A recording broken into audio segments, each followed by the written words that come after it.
Mr. Putin, you're the only Russian president to have spoken in front of the German Bundestag. Back in 2001, you were in quite a good mood.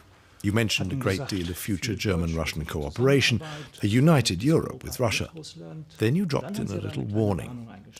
You said we should watch out because we might all still have the paradigms of the Cold War in our heads.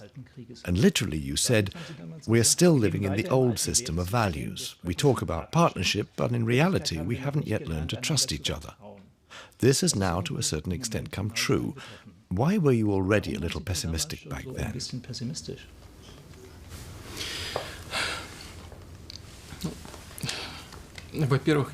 First of all, I didn't warn anyone. I didn't caution, nor was I pessimistic. I just tried to deliver an analysis of how the situation in Europe and in the world developed after the Soviet Union had ceased to exist. I also allowed myself to forecast the situation within different development scenarios.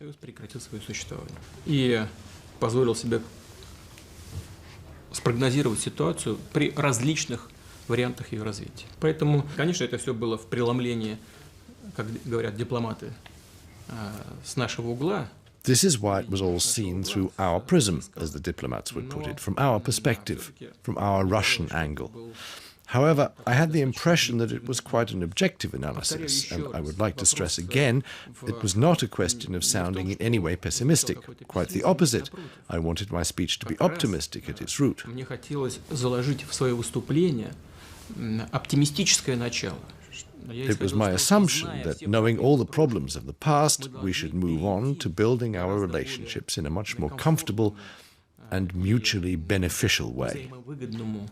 Строительству отношений в будущем.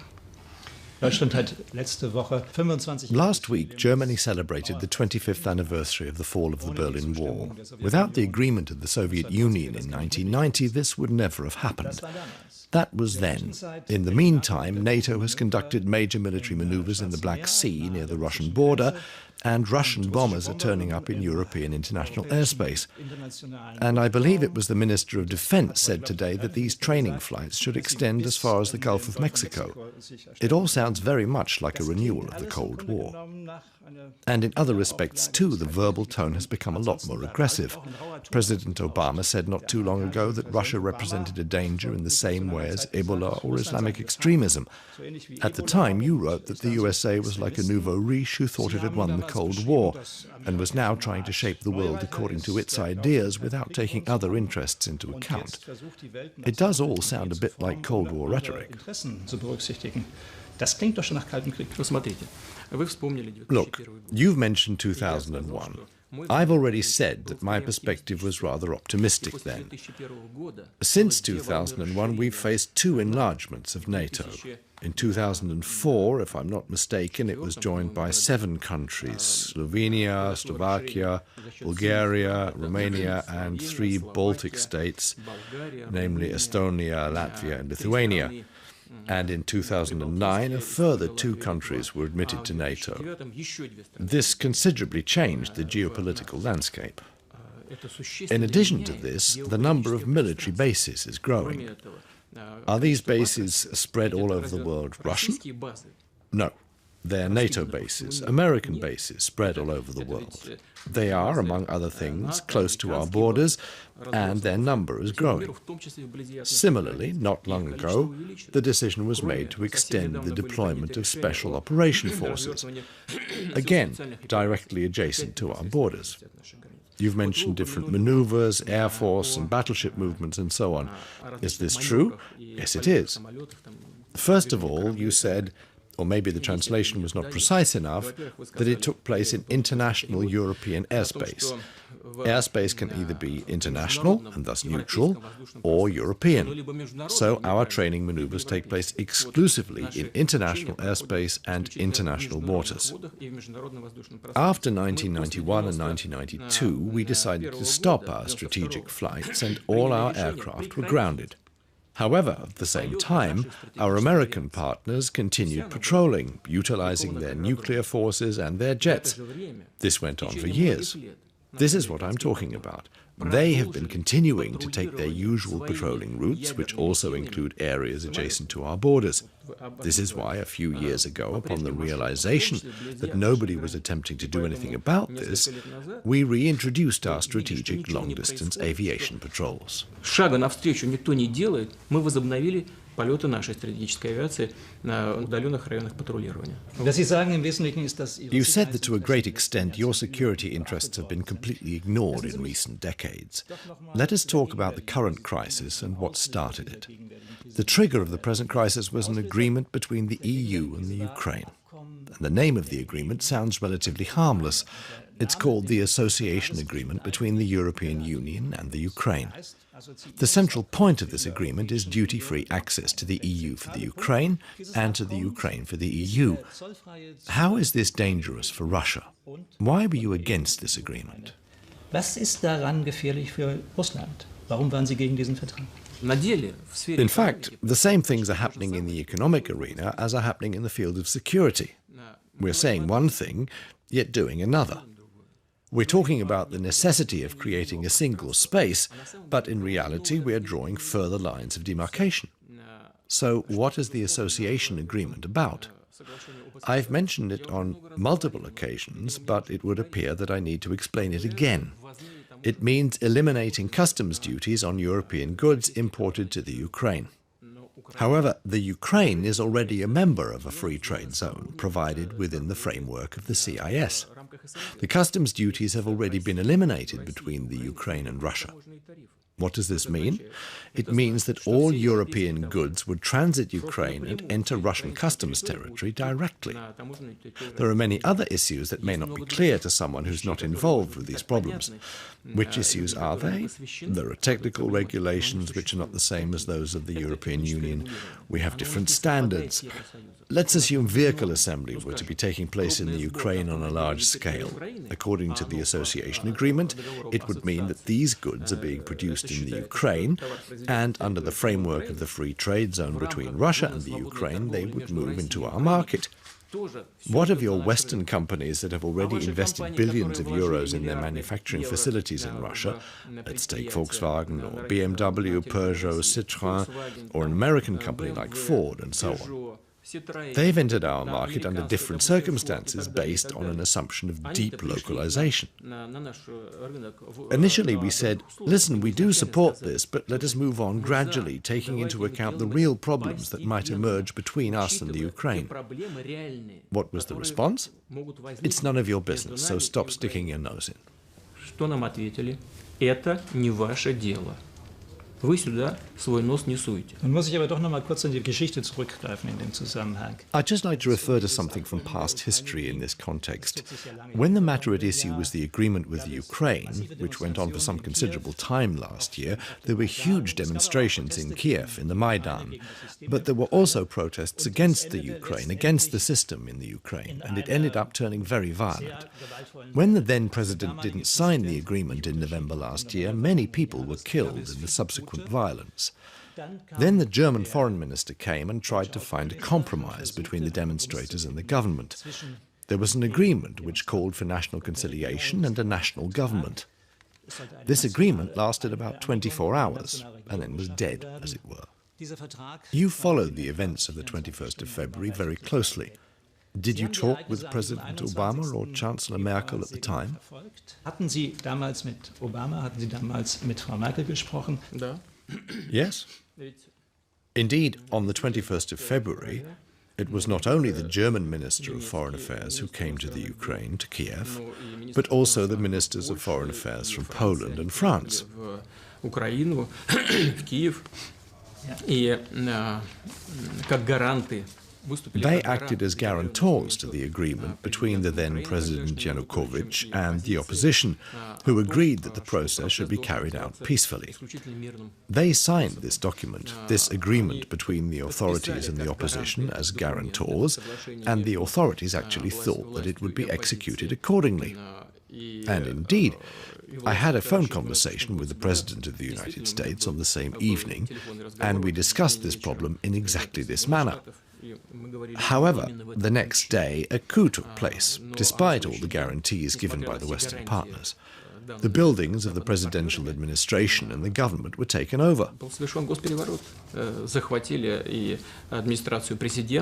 In this context, I would like to stress the following.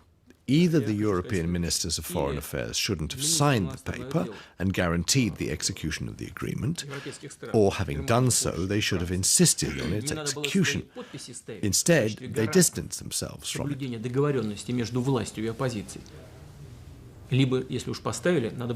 Moreover, they seem to prefer not to remember the agreement as if it had never existed. I think it's completely wrong, and even more so, it's counterproductive.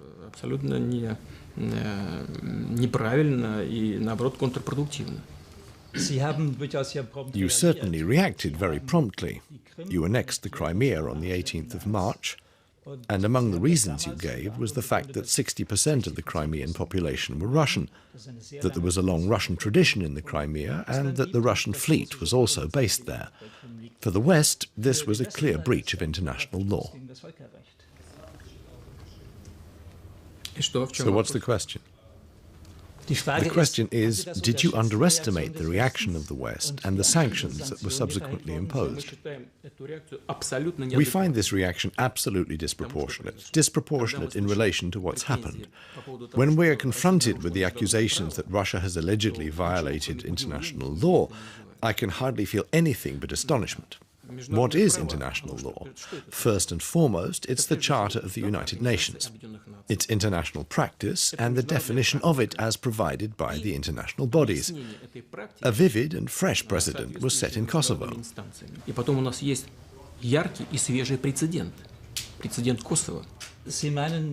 You mean the judgment of the International Criminal Court with respect to Kosovo, which said that Kosovo had the right to self-determination and that the people of Kosovo could vote on whether they wanted to have their own state or not?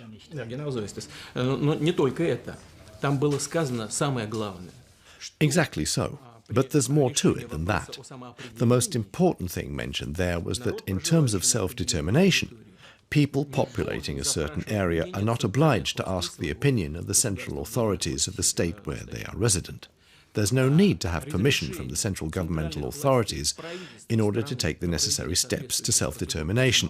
This is the most crucial point, and nothing that transpired in Crimea was any different from that which happened in Kosovo.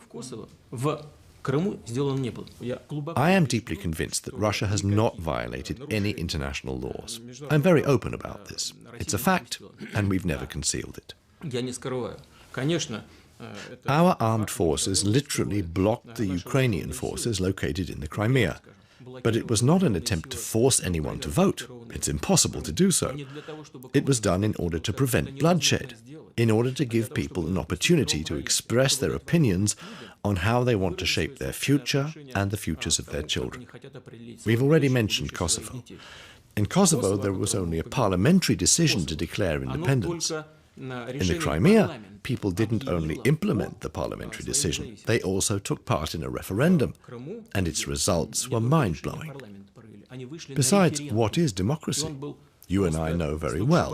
What does demos mean? It means people. A democracy means the rule by the people. In our case, it's the people's right to be independent.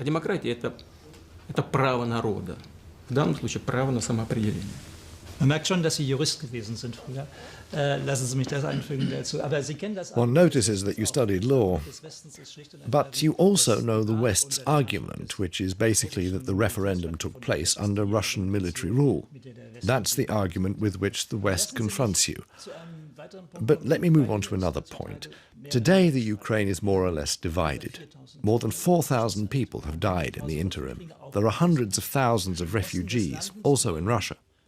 There was a ceasefire, the Minsk Protocol, yet still people die every day.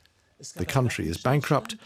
In reality, in this conflict, everyone is the loser. First and foremost the Ukraine, but also the EU and Russia. What is the future for Ukraine? Europa, aber auch Russland. Wie sieht denn die Zukunft der Ukraine aus? The Ukraine is a complex country. I'm not only referring to its ethnic diversity, but also to the processes that have helped shape its current form. In my opinion, of course, there is a future for the Ukraine. It's a large country, a large nation with a population of 43 or 44 million people. It's a large European country with European culture. You know, there is only one thing that is missing. I think it is the understanding that in order to become a successful, stable and prosperous country, all the people living there, regardless of their language, be it Hungarian, Russian, Ukrainian or Polish, must feel at home there. To feel at home, they have to know that they can wholly fulfill their potential there, and it will definitely not be worse and maybe even better than elsewhere. This is why I cannot really understand the current unwillingness of some political powers in the Ukraine to even mention the option of federalization. Admittedly, recently we've more often heard that it's more about decentralization than federalization. However, this sounds like a game of words. One needs to understand what the terms decentralization, federalization and regionalization actually mean. Dozens of other terms can be inserted here, but it's really important that people living in certain areas understand that they have rights, that they can make their own decisions on some aspects of their lives. Нужно, чтобы люди, проживающие на территориях, поняли, что они на что-то имеют права, что они что-то могут решать самостоятельно в своей жизни. The central question in the West is, will the Ukraine remain an independent state in this situation? That's one central question that's being asked. The second question is, can Russia do more? Surely Russia has enough influence in the Ukraine to make the process move faster and help the Minsk Protocol be realized, for example. Vereinbarung im Minsker Prozess beispielsweise umgesetzt wird.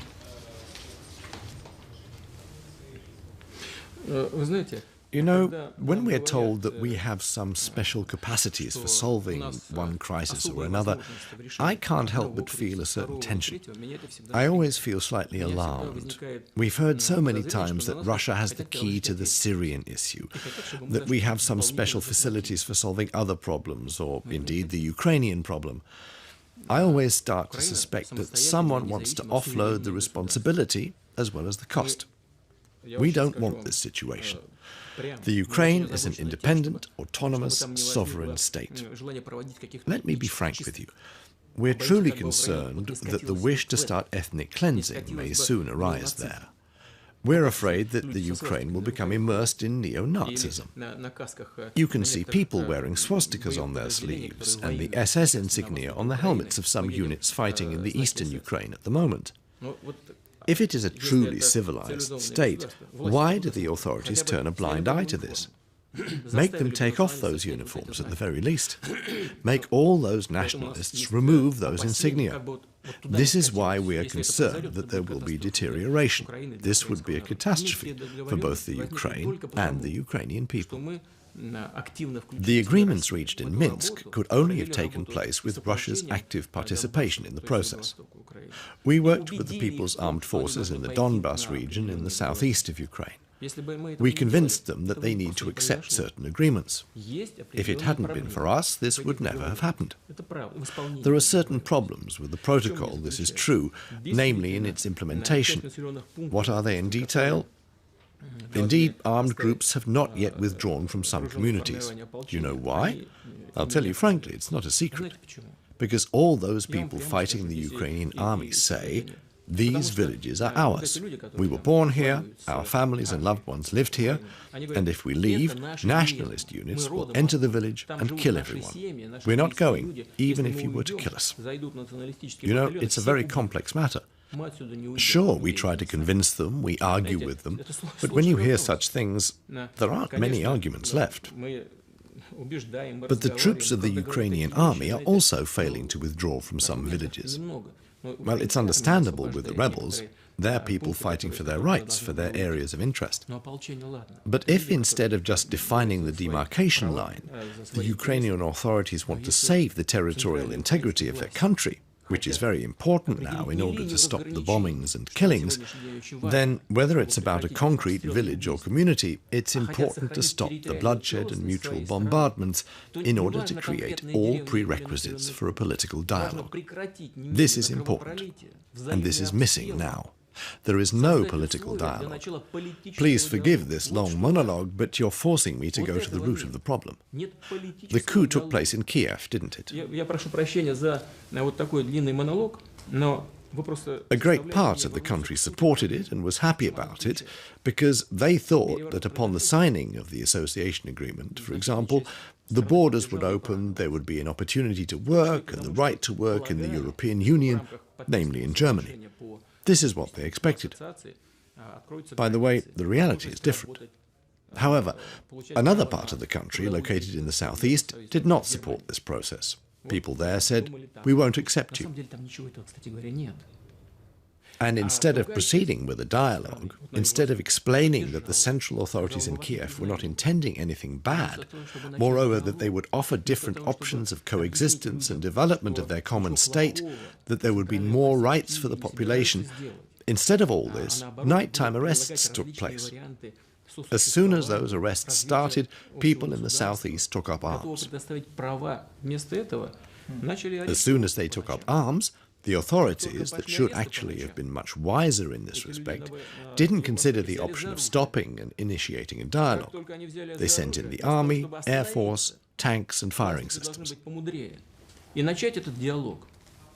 Can you find a way out of this situation? I'm firmly convinced that you can.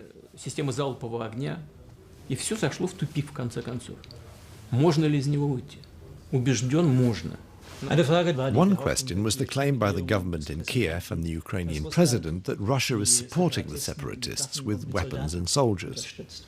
Откуда у них? И бронетехника, и системы там. Where do they get this from? Their armored vehicles, artillery systems, and so on and so forth. In the modern world, people who fight and think that their fight is justified will always find arms. This is my first point, but it's not the main one. The most important point is as follows. One should not just look at one side of the problem. At the moment, in eastern Ukraine, military operations are taking place, and the central Ukrainian authorities have deployed their armed forces. Even ballistic missiles are in use there. Does anyone mention it? Not a word. What does it mean? Does it not speak for itself? It tells us that the West want the central authorities in the Ukraine to destroy all their political opponents.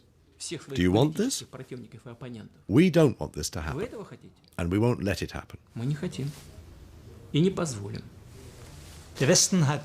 The West has excluded Russia from the G8, the exclusive club of industrialized nations.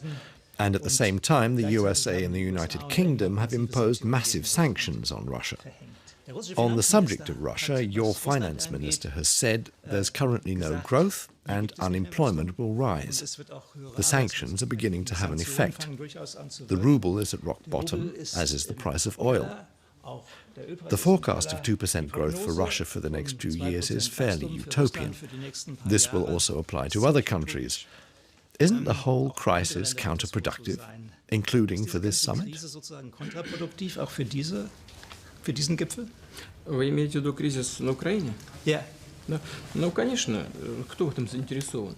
Do you mean the Ukrainian crisis? Yes, of course. But who benefits from this situation? You asked me about the situation, the way it's developing, and what we're hoping for. Clearly, we hope that the situation will turn out for the best. Clearly, we hope that the crisis in the Ukraine will end. And clearly, we want normal relationships with all our partners, including the US and Europe. What's taking place now with these so-called sanctions is A, damage to the global economy, damage both to us and to the global economy, and B, it's damaging the relationship between Russia and the EU. There are, however, some advantages. Let's take the restrictions imposed on some Russian businesses buying certain goods in the West, in Europe and in the States. These restrictions create an impetus to produce these goods in our country. It's such a comfortable life when you're on the selling side. You only have to care about producing more oil and gas, and the rest can be bought elsewhere. This life has little by little become a thing of the past. With regards to growth, we have moderate growth this year, but it's still economic growth of 0.5 to 0.6%. We expect it to climb to 1.2% next year, then to 2.3% in the following year, and eventually 3% in the year after. To sum up, these are not the results we'd hoped for, but it is still growth, and we are sure that we will achieve such results.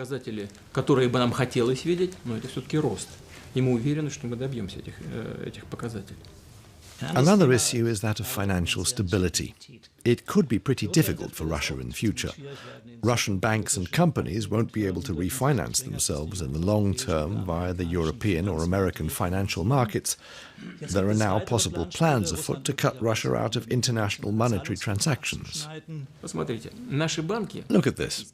Our banks, the Russian banks, have granted loans to the Ukrainian economy amounting to a total of $25 billion US. If our partners in Europe and in the States want to help the Ukraine, how can they undermine its financial base by restricting access of our financial institutions to international capital markets?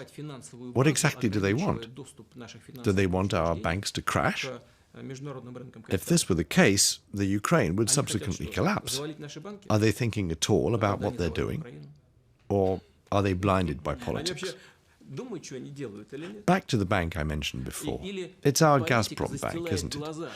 Only this year it's provided the Ukrainian energy sector with loans amounting to $1.4 billion plus $1.8 billion.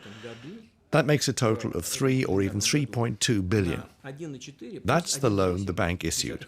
In the first instance, it gave a loan to the NAK, which is a national Ukrainian company, and in the second instance it provided a loan of 4.1 billion to a private company. It was based on a low gas price in order to support the Ukraine's chemical sector. In both cases, the bank is within its rights to demand early repayment because our Ukrainian partners are violating the loan agreement. As for NAK, этот банк имеет право сегодня предъявить требования к досрочному погашению, потому что украинские партнеры не выполняют кредитных обязательств. Что касается НАКа. The question is, will they pay? Sie zahlen im Moment. At the moment, they're paying. They're servicing a loan. One of the loans is being serviced by NAK, but nevertheless there is still some violation of terms. The bank has a formal right to demand early repayment. Yet, if we do this, the whole financial system in Ukraine would collapse. If we choose not to do this, our bank might collapse. So what should we do? In addition, there was another loan of $3 billion provided last year, with terms stating that if the Ukrainian national debt exceeds 60% of the country's GDP, then the Russian Ministry of Finance has the right to demand early repayment. If we do this, again, the whole financial system will collapse. We've already made the decision not to do this. We don't want to aggravate the situation. We want the Ukraine back on its feet again. Мы уже приняли решение. Мы этого не будем делать. Мы не хотим усугублять ситуацию. Мы хотим, чтобы Украина наконец вставала на ноги. Will you make any new suggestions for the Ukraine, for the solution of the problems there? Госпожа канцлер очень глубоко погружена. Well, Chancellor Merkel has in-depth knowledge of all the facets of this conflict. And let me say again, in terms of the energy problems, she's done a great deal to solve them. As for the security issues, let's say that we don't always agree in our opinions or approaches. But it is clear that both Russia and the Federal Republic of Germany want to settle the situation. We are both interested in this, and we will both strive towards the implementation of the Minsk Protocol. There is only one circumstance that I always try to focus on. We are constantly being told that pro-Russian separatists have to do this or that. We are supposed to influence them. We are supposed to do something. To all this, I usually ask, what have you done in order to persuade your clients in Kiev? Have you done anything at all? In terms of supporting Kiev, are you only supporting Russophobes? Which is very dangerous, by the way. It would be a disaster if someone secretly supported Russophobia in the Ukraine. A disaster, plain and simple. Or let us look for common solutions. Let us try to bring the parties closer together. And now I will say something that won't be to everyone's liking, even in our country. Let us try to achieve some sort of single political space in these territories. We are prepared to take this way, but only together. Давайте будем добиваться того, чтобы, я сейчас скажу вещи, которые, может быть, не всем нас понравятся, добиваться какого-то единого политического пространства на этих территориях. Мы готовы двигаться в этом направлении, но только вместе. It's difficult to correct other people's mistakes. One can only really correct one's own. A question to the Russian president. Have you made mistakes? Listen, there are always mistakes. Every person makes mistakes, both in business and private life. But is this the question? The question is how to react in a timely and efficient manner, being able to react quickly to what happens after the mistake has been made. The question is how to analyze the mistakes, to understand that there was an error. How to change one's behavior and to carry on, not to a dead end, but towards a solution. I have the impression that for the last few decades we've been doing exactly this, with Europe in general and the Federal Republic of Germany in particular. Look at the atmosphere between Russia and Germany over the last 10 to 15 years. I don't know whether there has ever been such an atmosphere in the past. I don't think so. And I think it's a good basis, a good foundation, not only for further developing bilateral relations, but also for relations between Russia and Europe in general, and for more harmonious relations in the world. And it would be such a pity if we lost that. Для развития отношений не только между двумя государствами, но и между Россией и Европой в целом, и вообще для гармонизации отношений в мире. И будет очень жалко, если мы это растеряем. Herr Präsident, danke für das Interview. Ich bedanke mich.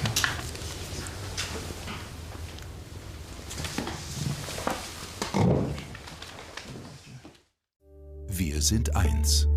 ARD.